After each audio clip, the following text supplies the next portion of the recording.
ડીસાના રાજમંદિર પાસે આવેલ બિસ્માર રોડને રાતોરાત મુખ્યમંત્રીના આવવાના કારણે બનાવી દેવામાં આવ્યો હતો। તે રોડ 13 દિવસમાં જ તૂટી જતા ડીસાના નગરજનો જવાબદાર વ્યક્તિઓ પ્રત્યે ભારે નારાજગી। ડીસાની જનતા માટે સારા સમાચાર અમે ગઈકાલે આપ્યા હતા કે બ્રિજ નીચે કોર્ટના હુકમ મુજબ નવો રોડ બનાવવામાં આવશે, પણ આજે એક બીજા એવા સમાચાર પણ અમે આપી રહ્યા છીએ કે ડીસાના પ્રવેશદ્વાર સમા રાજમંદિરથી પાલનપુર તરફ જતા પેટ્રોલ પંપ સામે આવેલો રોડ કેટલાક સમયથી બિસ્માર હાલતમાં હતો, જેના કારણે રોજબરોજ અકસ્માતોની ઘટના બનવા પામતી હતી। પરંતુ ગુજરાતના મુખ્યમંત્રી ભૂપેન્દ્રભાઈ પટેલ જ્યારે ડીસાના મહેમાન બનવાના હતા તેની આગલી રાત્રે અચાનક રોડ બનાવી દેવામાં આવ્યો હતો।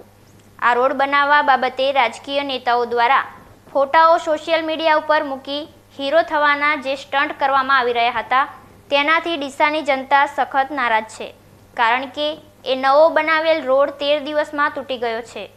હવે પહેલાંની જેમ આ રોડ ડિસ્કો રોડ થઈ જવા પામશે અને આ રોડ બાબતે વારંવાર રજૂઆતો કરવા છતાં હવે ફરી મુખ્યમંત્રીની રાહ જોવી પડશે।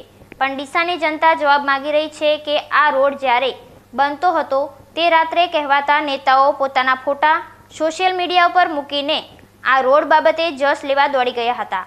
હવે આ રોડ તૂટી ગયો છે ત્યારે આ નેતાઓ આ રોડ બાબતે જવાબદારી સ્વીકારશે કે પછી એકબીજા પર જવાબદારી નાખવાનું કામ કરશે? ડીસા શહેરના વ્હાઇટ કોલર નેતાઓ તેમજ ડીસાના કહેવાતા ઠેકેદારો તેમજ જાહેર સંસ્થાઓ ડીસાના પ્રવેશદ્વાર સમાન આ રોડ બાબતે પહેલાં પણ ચૂપ હતા અને આગામી સમયમાં પણ ચૂપ રહેશે તેવું ડીસામાં ચર્ચાઈ રહ્યું છે। જો પોતાની જવાબદારી સમજીને આ રોડ બાબતે રજૂઆત કરવામાં આવે તો રોજ આ રોડ પરથી પસાર થતા હજારો વાહન ચાલકો માટે સુખદ સમાચાર હશે। ડીસામાં બહારથી આવતા વાહન ચાલકો જ્યારે ડીસામાંથી બહાર નીકળતી સમયે આ રોડ ઉપરથી પસાર થાય ત્યારે આપણા ડીસા માટે કેવી લાગણી તેમના મનમાં પેદા થાય તે વિચારીને પણ દુઃખદ થાય છે।